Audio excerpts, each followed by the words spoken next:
নমস্কার বন্ধুরা, এই মুহূর্তে সবথেকে big breaking news. WBP constable 2024, KP constable 2024, WBP SI 2024-এর টেন্টেটিভ এক্সাম ডেট প্রকাশিত হয়ে গেল। ঠিক আছে, একদম অফিসিয়াল ওয়েবসাইটে প্রকাশিত হয়েছে।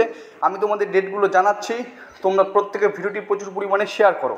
দেখো, প্রথমে যে রিক্রুটমেন্টের কথা বলবো সেটা হচ্ছে প্রিলিমিনারি এক্সাম, যেটা হচ্ছে ডাব্লিউবিপি এসআই। ঠিক আছে, পরীক্ষার টেন্টেটিভ ডেট হচ্ছে 12/10/2025। আশা করছি দেখতে পেলে, অর্থাৎ 12ই অক্টোবর 2025। ঠিক আছে, এরপরে ডাব্লিউবিপি কনস্টেবল এই টেন্টেটিভ ডেট এই পোর্শনটাতে কিন্তু দেখো লেখাগুলো উঠছে। ঠিক আছে, এরপরে যেটা বলবো সেটা হচ্ছে কেপি কনস্টেবলের আগে ডাব্লিউবিপি কনস্টেবলের এক্সাম হতে চলেছে।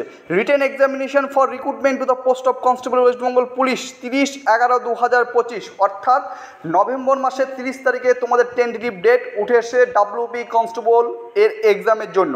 ঠিক আছে, ডাব্লিউবি কনস্টেবলে তোমরা প্রত্যেকেই জানো এখানে কি বলছে, কনস্টেবল রিটেন এক্সামিনেশন। ঠিক আছে, তারপরে প্রিলিমিনারি রিটেন এক্সামিনেশন কলকাতা পুলিশের জন্য, সেটা হচ্ছে 1/2/2026, অর্থাৎ ফেব্রুয়ারি মাসের 1 তারিখে তোমাদের কিন্তু কলকাতা পুলিশ কনস্টেবলের প্রি এক্সাম হতে চলেছে। ঠিক আছে, সমস্ত কিছু এখানে কিন্তু দেওয়া রয়েছে। আশা করছি তোমরা প্রত্যেকে দেখতে পাচ্ছ। অর্থাৎ এতদিন ধরে আমাদের মনে যে প্রশ্ন ছিল ডাব্লিউবি কনস্টেবলের এক্সাম কবে হবে, কেপি কনস্টেবলের পিলি এক্সাম কবে হবে, ডাব্লিউপিএসআই 2024-এর পিলি এক্সাম কবে হবে, সমস্ত কিছু টেন্টেটিভ ডেট কিন্তু প্রকাশিত হয়ে গেল। আশা করছি তোমরা প্রত্যেকে অফিসিয়াল ওয়েবসাইট থেকে দেখে নিয়েছিল।